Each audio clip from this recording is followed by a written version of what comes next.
खुतबा मसनूना के बाद सूरे तौबा आयत नंबर 122 की एक आयत आपके सामने पढ़ी गई है। सबसे पहले अल्लाह का बेहद बेइंतहा शुक्र व एहसान है जिस रब्बे जुल जलाल ने हमें आपको और इस दुनिया वालों को इस दुनिया के अंदर बेशुमार नेमतें देकर के नवाजा है और बस यूं ही नेमत से फायदा उठा करके जिंदगी में ऐशो इशरत करके चले जाने का नाम जिंदगी असल नहीं है और हमें यूं ही भटकता हुआ ना छोड़ा, दर दर की ठोकरें खाने के लिए नहीं छोड़ दिया, बल्कि हमारी रुश्द व हिदायत के खातिर हमें अपनी जिंदगी को असल जिंदगी किस तरह जिया जाए, किस तरीके से गुजारा जाए, उसकी खातिर इस दुनिया के अंदर बेशुमार अंबिया को अल्लाह रब्बुल आलमीन ने इस दुनिया के अंदर मबूस फरमाया। उन तमाम पर उमूमन और खुसूसन हमारे आखिरी नबी जनाब मोहम्मद रसूलुल्लाह सल्लल्लाहु अलैहि वसल्लम पर दुरूद व सलाम हो। हमारे आखिरी नबी जनाब मोहम्मद रसूलुल्लाह सल्लल्लाहु अलैहि वसल्लम उस दौर में आए जिस वक्त पूरी दुनिया के अंदर जुल्म व बर्बरियत का अंधेरा छाया हुआ था। हर तरफ शिर्क व बिदअत और खुराफात जैसे बड़े बड़े जराइम अलग ऐलान किए जाते थे। जहां खालिक को छोड़ करके मखलूक की इबादत होती थी, जहां लोग रंग व नस्ल की भेदभाव में पड़े हुए थे, जहां औरतों की इज्जत महफूज नहीं थी, औरतों को जानवरों की तरह लोग इस्तेमाल कर रहे थे। ऐसे दौर में हमारे आखिरी नबी जनाब मोहम्मद रसूलुल्लाह का आमद होता है और उन्हीं जिहालत को खत्म करने के लिए अल्लाह रब्बुल आलमीन ने इस दुनिया के अंदर हमारे आखिरी नबी को मबूस फरमाया। आपको मालूम होगा, अगर तारीख आप पढ़ेंगे या पढ़े होंगे तो आपको मालूम होगा कि इस दुनिया का सबसे बड़ा अनपढ़ अगर किसी कौम को माना जाता था तो वो कौम अरब की कौम थी। निहायत बद्दू किस्म की, देहाती किस्म की, उनके पास पढ़ने लिखने का कोई रिवाज नहीं था। ऐसे दौर में अल्लाह रब्बुल आलमीन ने अपने नबी को भेज करके सबसे पहला पैगाम ही इस उम्मत को यह दिया, इक़रा बिस्मि रब्बिकल लज़ी खलक़। जिसे ना पढ़ना आता था ना लिखना आता था, उसी उम्मत को अल्लाह रब्बुल आलमीन कह रहा है इक़रा, पढ़ अपने रब के उस नाम से जिसने तुम्हें पैदा किया। खलक़ल इंसान मिन अलक़। तारीख का पैगाम देने के फौरन बाद अल्लाह ताला इंसान की खिलकत के बारे में बयान कर रहा है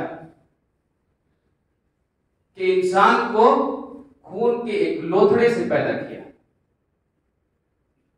उसके बाद मजीद तालीम की वजाहत अल्लाह रब्बुल आलमीन उसी सूरत के दूसरी या तीसरी आयत में फरमा रहा है, अल्लमल इंसाना मा लम यालम,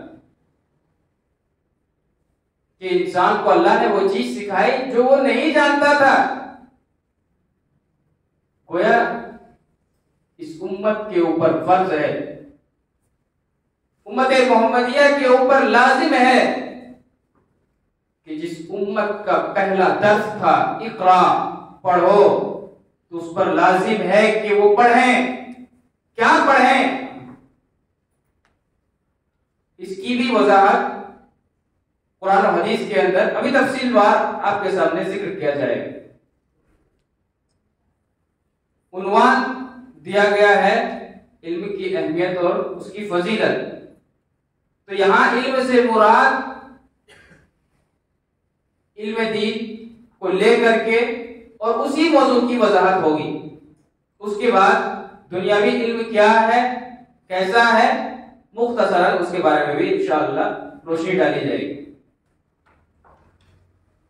सबसे पहले अल्लाह रब्बुल आलमीन ने, जैसा कि आपके सामने सूरह अलक की पहली आयत आपके सामने तिलावत करके उसका तर्जुमा भी बता दिया गया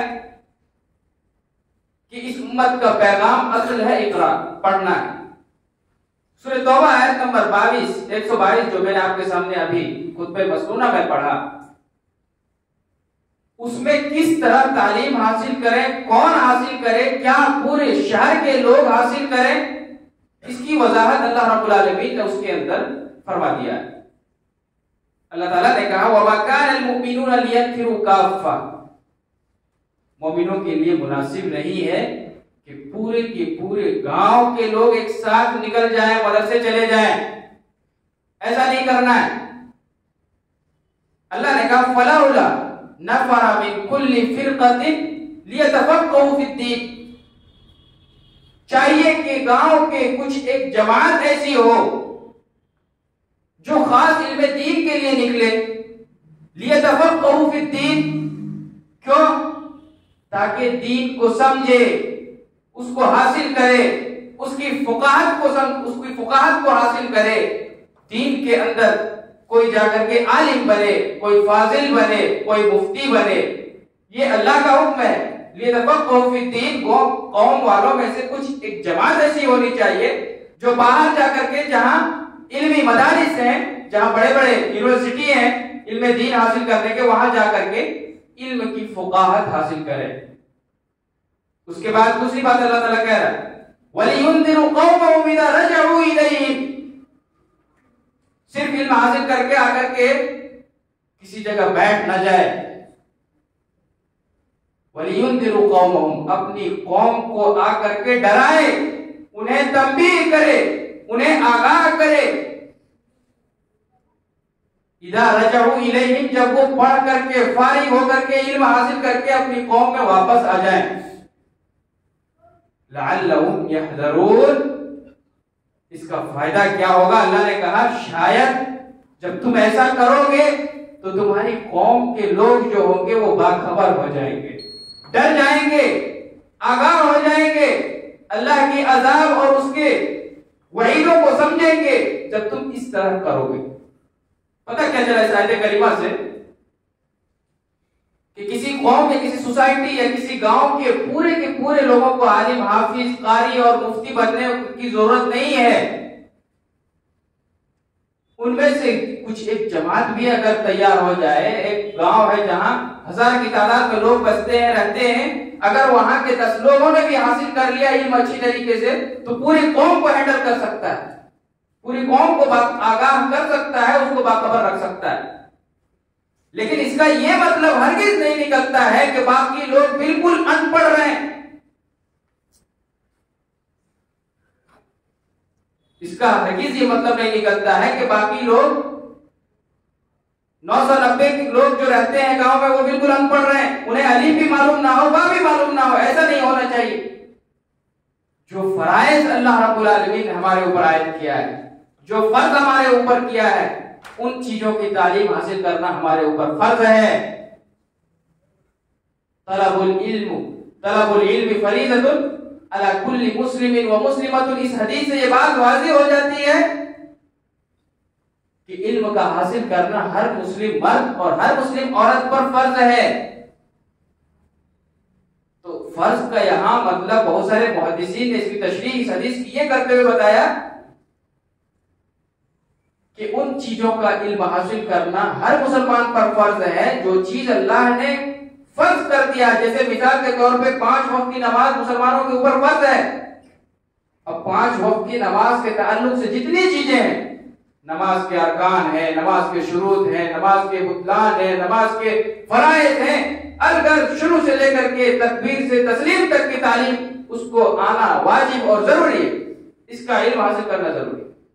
रोजा है, रोजा के बारे में आपको इल्म हासिल करना लाजिम है, जरूरी है। ये जरूरी नहीं है कि आपके पास अगर किसी ने कोई सवाल कर दिया तो उस सवाल का जवाब आपके ऊपर देना जरूरी, ये हरगिज नहीं है। अगर आपको नहीं मालूम है तो आप खामोश रहिए, आप बोलिए कि मुझे नहीं इल्म है, उलमा है उनसे राब्ता कीजिए। लेकिन आज नमाज का इल्म हासिल करना, रोजा ज़कात का इल्म हासिल करने से ज्यादा लोग जवाबात देने का इल्म हासिल कर रहे। जो काम मौलवियों का था, जो काम मुफ्तियों का था, ये काम अवामुन नास ने अपने सर पे थोप लिया है। जो काम आपको दिया गया है वही करना चाहिए, उसी में भलाई है। वरना आपको मालूम है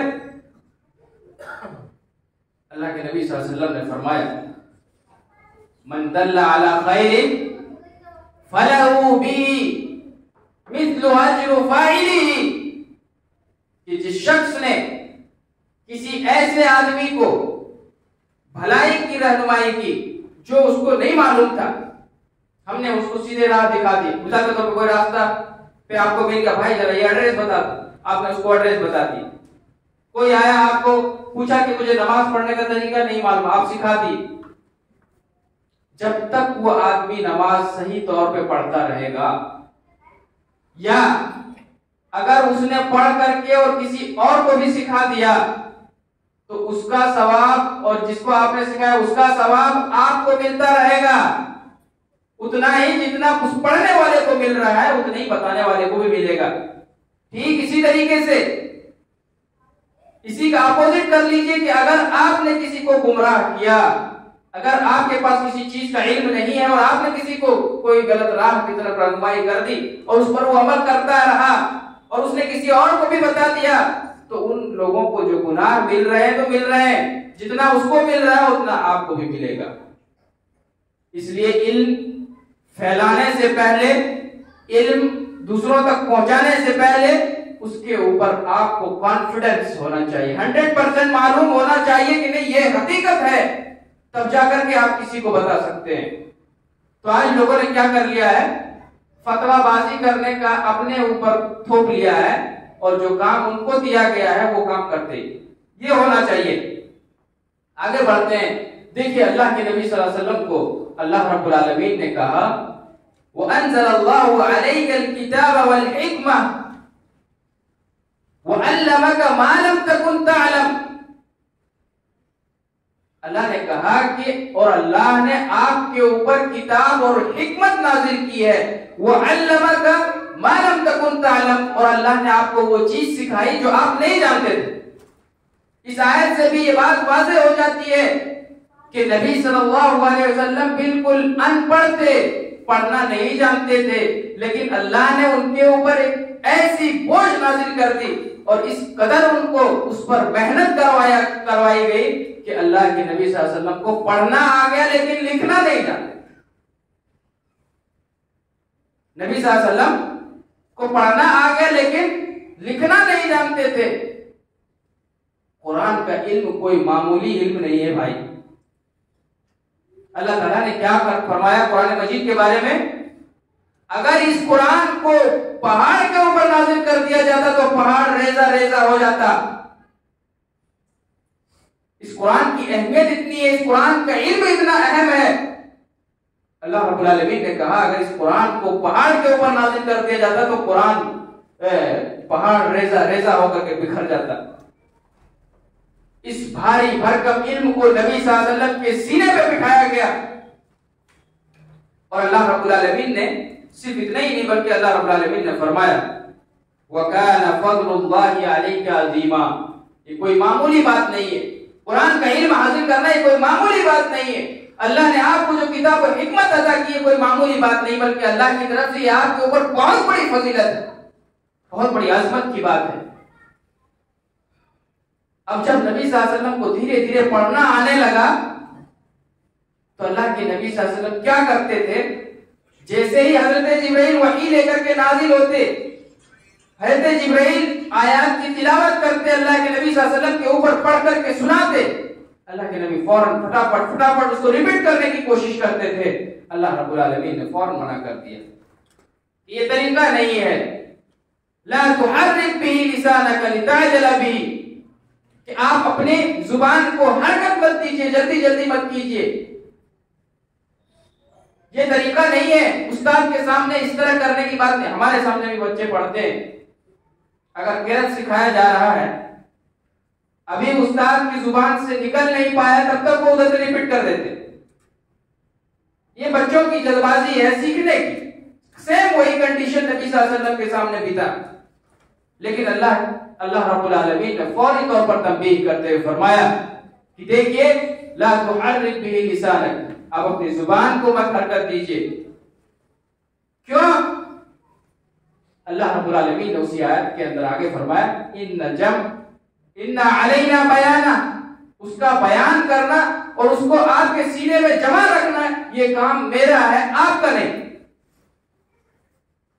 उसके बाद सिर्फ यही नहीं, यहां तलबे इल्म भी बैठे हुए हैं, तो ऐसे लोगों के बारे में भी, और खुद मेरे लिए भी ये बात है, अल्लाह रब्बुल आलमीन ने अल्लाह के नबी को ये तालीम दिया, वक़ुल रब्बि ज़िदनी इल्मा, ए नबी आपको इतनी जल्दी जो जुबान में है, पढ़ने की जो शौक आपके अंदर जाग चुका है, सीखने का जो शौक आपके दिल में जो जज्बा उठा है, उसके लिए आप क्या कीजिए, काम कीजिए, आप हमेशा ये दुआ अल्लाह से कीजिए, रब्बी ज़िदनी इल्मा, अल्लाह तू मेरे इल्म में इजाफा फरमा। ये हर तालिबे इल्म को, ये हर उस्ताद को, ये हर आलिम को, ये हर आम और खास को पढ़ना चाहिए। और नबी सल्लल्लाहु अलैहि वसल्लम का एक मामूल था, आप ये दुआ पढ़ते थे, अल्लाहुम्मा अन्फ़अनी बिमा अल्लमतनी, कि अल्लाह तू मुझे उसमें फायदा दे, बिमा अल्लमतनी, जो तूने मुझे सिखाया है, व अल्लिमनी मा यनफ़अनी, और तू मुझे वो सिखा जिससे मुझे फायदा हो, वज़िदनी इल्मा, और मेरे इल्म में इजाफा अता फरमा। ये अल्लाह के नबी की बड़ी मशहूर दुआ है, हर एक शख्स को याद करना चाहिए, क्योंकि इल्म तो बहुत सारे लोगों के पास है लेकिन फायदा मंद नहीं है, इसलिए ये दुआ करना चाहिए। और ऐसे इल्म से भी पनाह मांगना चाहिए जिससे आपको ना कोई फायदा हो, ना उम्मत को कोई फायदा हो, ना किसी आदमी को कोई फायदा हो, तो ऐसे इल्म से भी अल्लाह के नबी ने दुआ और पनाह मांगने की सिखाई है। कहा ये दुआ कर क्या करो, अल्लाहुम्मा इन्नी अऊज़ु बिका मिन इल्मिन ला यनफ़अ, कि अल्लाह मैं ऐसे इल्म से पनाह मांगता हूं जिससे किसी को कोई फायदा हासिल ना होता हो, वमिन क़ल्बिन ला यख़शा, और ऐसे दिल से भी पनाह मांगता हूं अल्लाह जो तुझसे न डरता हो, वमिन दाअवतिन ला युस्तजाबु लह, और अल्लाह मैं ऐसी दुआ से भी पनाह मांगता हूं जो तेरे दरबार में कबूल ना होता हो। ये तीन चीजों से अल्लाह के नबी सल्लल्लाहु अलैहि वसल्लम ने पनाह मांगने की हिदायत दी और तालीम दी। एक ऐसा इल्म जिससे ना खुद आपको फायदा हो रहा हो और न किसी उम्मत वालों को फायदा हो रहा। दूसरा, ऐसा दिल जो अल्लाह के खौफ से न डरता हो, अल्लाह की आयत तिलावत की जा रही हो और आपके हाथों के बाल, जिस्म के बाल खड़े ना होते हो, ऐसे दिल का कोई फायदा नहीं है। और ऐसी दुआ जो आप अल्लाह के सामने हाथ फैला करके, हाथ उठा करके मांगते हैं, रोते हैं, गिड़गिड़ाते हैं, लेकिन अल्लाह के बारगाह में वो कबूल ना होता हो, ऐसी दुआ से भी अल्लाह के नबी ने ये सिखाया कि आप पनाह मांगिए। ये चंद आयात जो आपके सामने बयान किया गया, ये इल्म की अहमियत के ताल्लुक से मैंने आपके सामने चंद चीजें रखी। उसके बाद आइए आपके सामने इल्म दीन के ताल्लुक से जो फज़ाइल कुरान में भी और अहादीस में वारिद हैं, चंद चीजों को मैं आपके सामने बयान करके बात खत्म करूंगा। सूरह जुमा के अंदर अल्लाह रब्बुल आलमीन ने फरमाया, वल्लज़ी बअस फिल उम्मिय्यीन रसूलन मिनहुम यत्लू अलैहिम आयातिहि व युज़क्कीहिम व युअल्लिमुहुमुल किताब वल हिकमा, कि उस अल्लाह ने उन्हीं में से, अरबियों में से ही, उन्हीं की कौम में से एक उम्मी आदमी, अनपढ़ आदमी को नबी बना करके उसमें भेजा। उनका काम क्या था? अल्लाह ने उसमें फरमाया, व युअल्लिमुहुमुल किताब वल हिकमा, वो उन्हें किताब व हिकमत की तालीम दिया करते थे। अल्लाह के नबी सल्लल्लाहु अलैहि वसल्लम क्या करते थे? लोगों को किताब की यानी कुरान मजीद की तालीम देते थे और हिकमत की बातें सिखाया करते थे। जब ये कुरान का नुज़ूल शुरू हो गया, नबी को, हमारे नबी आखिरी नबी को नबी बना दिया गया, मक्का के अंदर 10 साल तक आपने लोगों को तालीम और ताल्लुम का काम करते रहे। आखिरकार मक्का वालों ने अल्लाह के नबी को खूब सताया, यहां तक कि आपको मालूम है कि आप अपने वतन छोड़ने पर मजबूर हो गए। वो छोड़ करके मदीना चले आए और जब मदीना आए उसके बावजूद भी मक्का वाले खामोश नहीं बैठे, तरह तरह की सियासतबाजियां, तरह तरह की चालबाजियां करते रहे। यहां तक कि एक दिन ऐसा आया कि इस्लाम और कुफ्र के दरमियान का सबसे बड़ा घमासान लड़ाई जंगे बदर हुआ। उस जंग में कुफार कुरैश को शिकस्त मिली और उसमें बहुत सारे काफिर मारे भी गए और बहुत सारे काफिर कैद किए गए। 70 से ज्यादा लोगों को पकड़ करके मदीना ले आया गया। अब हालात ये थी,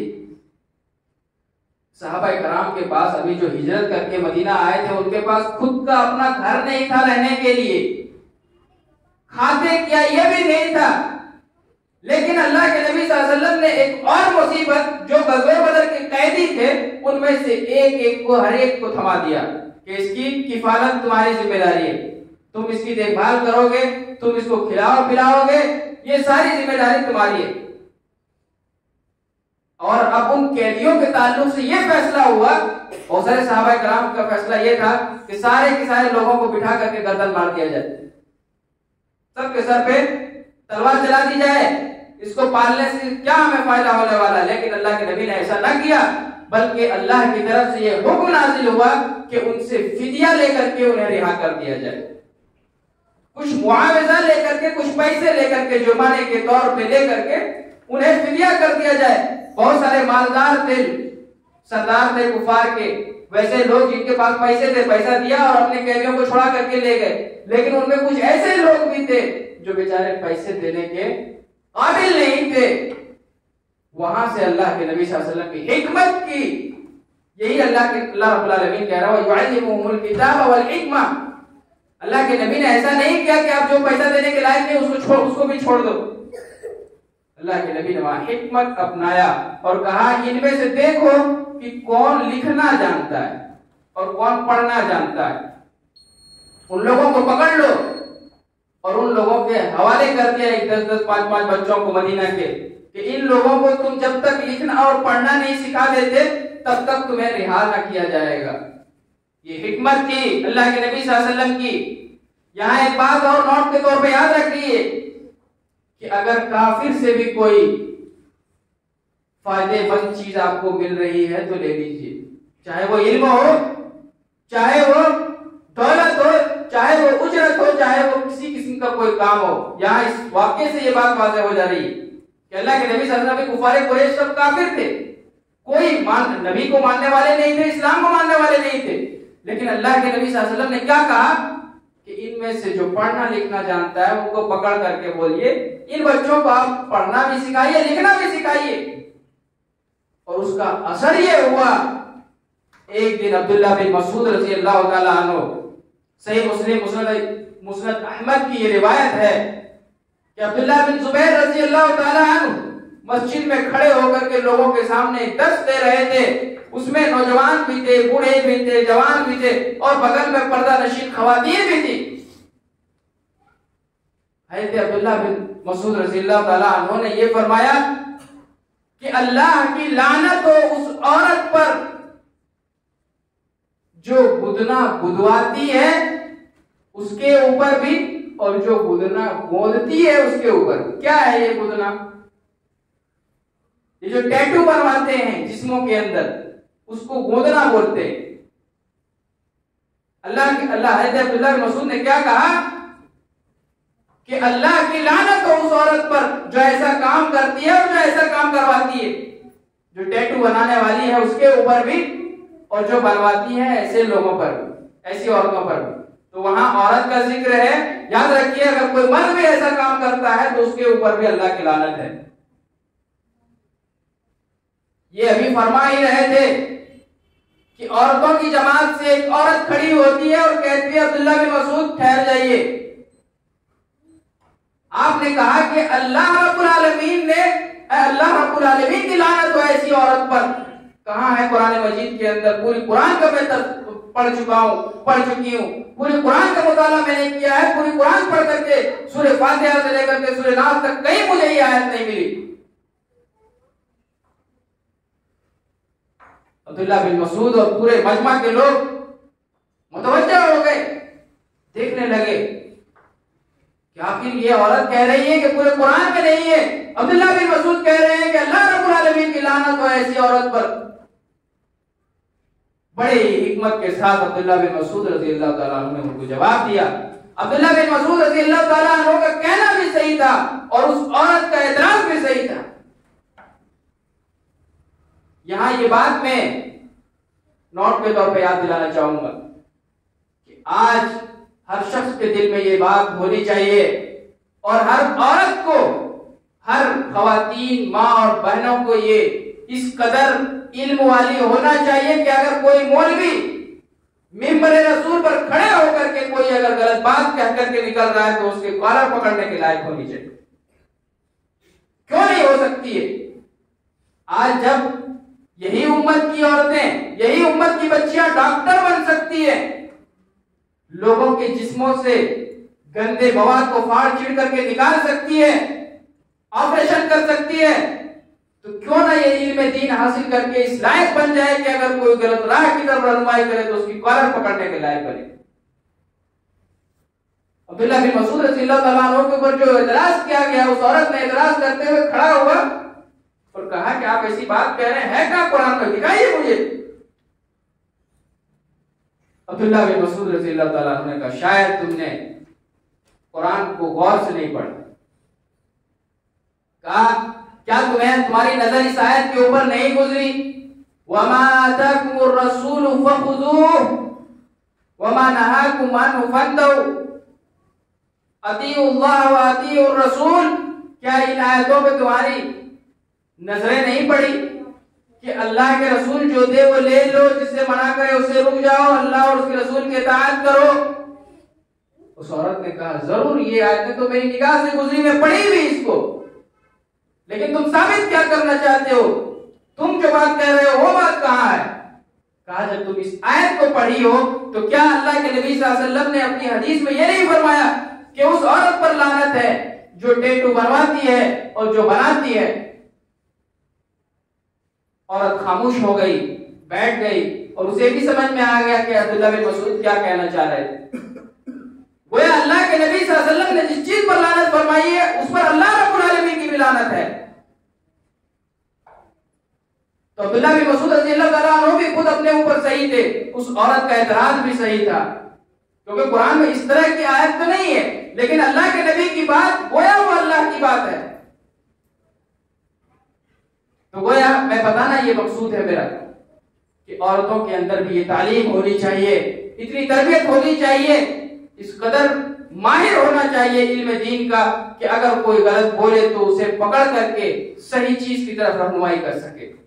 और क्यों ना हो, आज देखिए बड़े से बड़े अल्लामा इस दुनिया से गुजर रहे हैं, लेकिन क्या उसका बदल हमें मिल रहा है? हम तो सिर्फ मिंबर तक महदूद हैं, हम तो सिर्फ स्टेज तक ही महदूद हैं, उससे आगे ना हमारी सोच है, ना हम सोच सकते हैं। कितने बड़े बड़े उलमाए कराम इस दुनिया से वफात पा रहे हैं, लेकिन उसका सानी नहीं मिल रहा। क्या वो दौर कोई अलग था? क्या वो माएँ कोई अलग थी?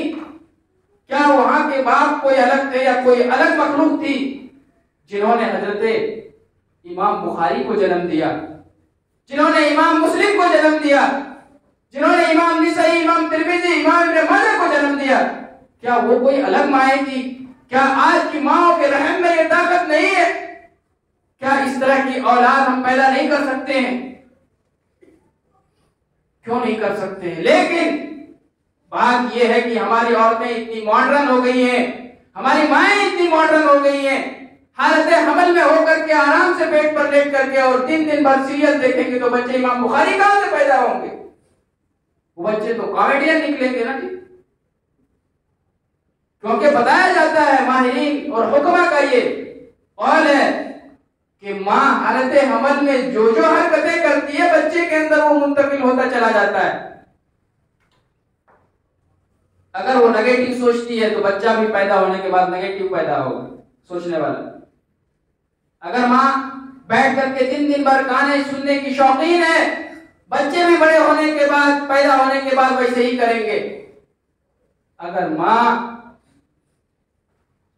कुरान की तिलावत करने वाली होगी, नमाज की पाबंद होगी, कुरान सुनने वाली होगी, अल्लाह उसके रसूल के इताअत गुजार बनेगी और बन करके रहेगी तो बच्चों के ऊपर भी वो असर पैदा होगा। ये कौन सही है या नहीं है नहीं मालूम, लेकिन मैं आपके सामने जिक्र कर देना मुनासिब समझूंगा कि लिखने वालों ने लिखा है, इमाम बुखारी रहमतुल्लाह अलैह की वालिदा जो थी उन्होंने कभी भी इमाम बुखारी को अपने बाएं पिस्तान से दूध नहीं पिलाया और बगैर वजू के नहीं पिलाया।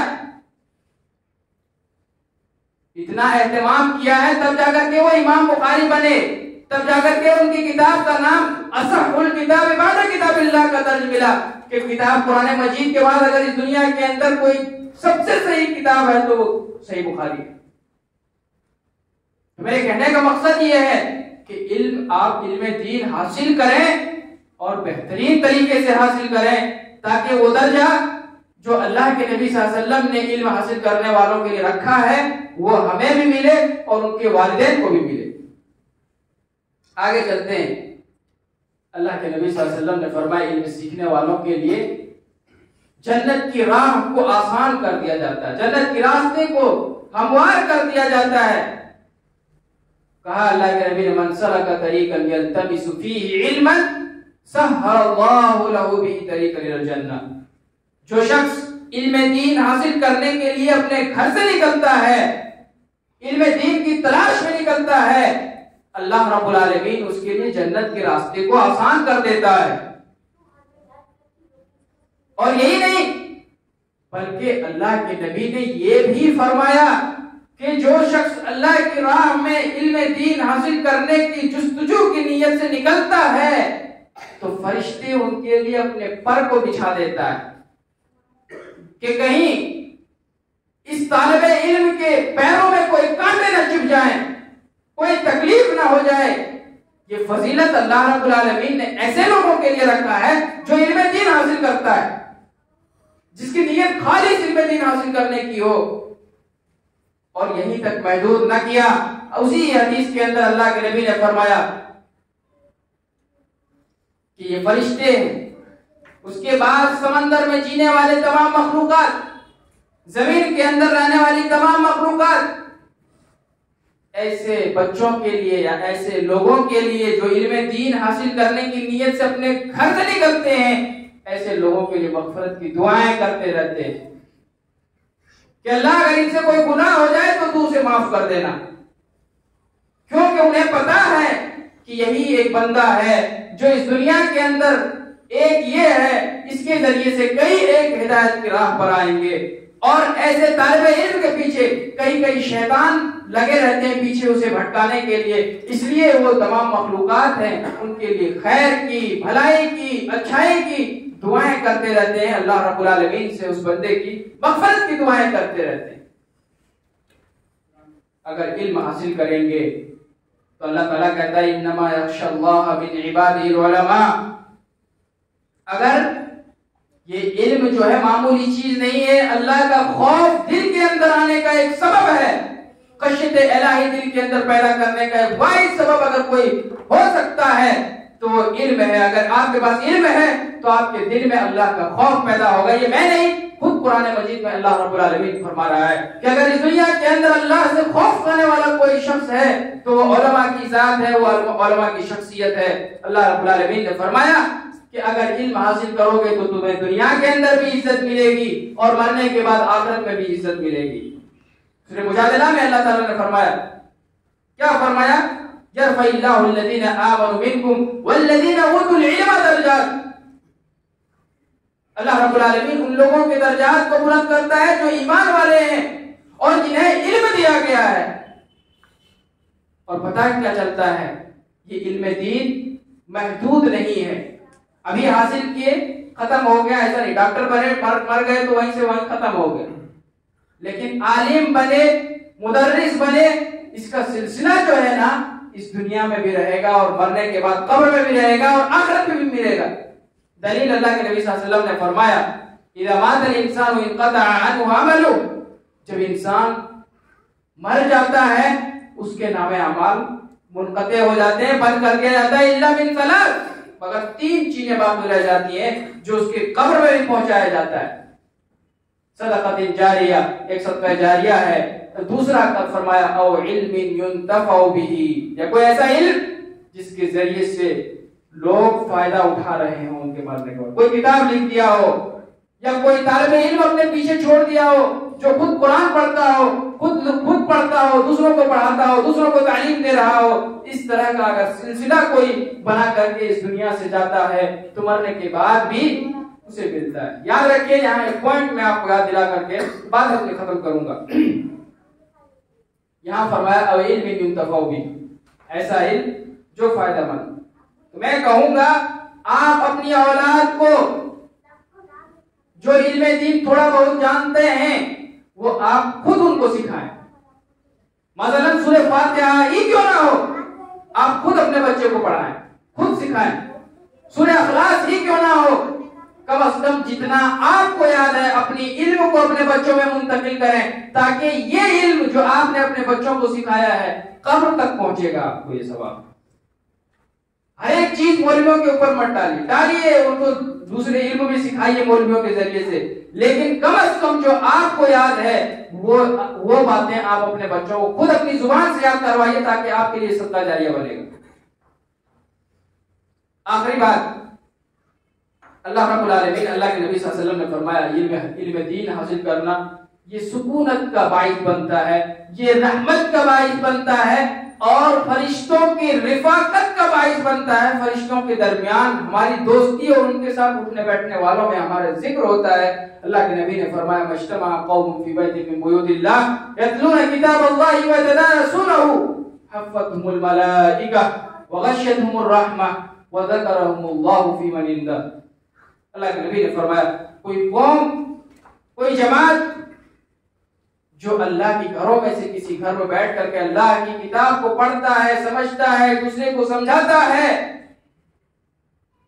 तो ऐसे लोगों के बारे में कहा हफ़्फ़तहुमुल मलाइका, फरिश्ते घेर लेते, चारों तरफ से फरिश्ते घेर लेते।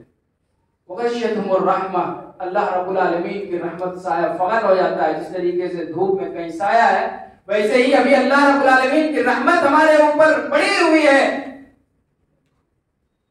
वज़करहुमुल्लाहु फी मन इंदा, और अल्लाह के नबी ने फरमाया ऐसे लोगों का तज़किरा अल्लाह उन लोगों के दरमियान करता है, पूछता है कि इनकी ख्वाहिश क्या है, क्यों अपनी वक्त को यहाँ ज़ाय कर रहे हैं बैठ करके, इनके दिल की मुरादें क्या है, क्या चाहते हैं।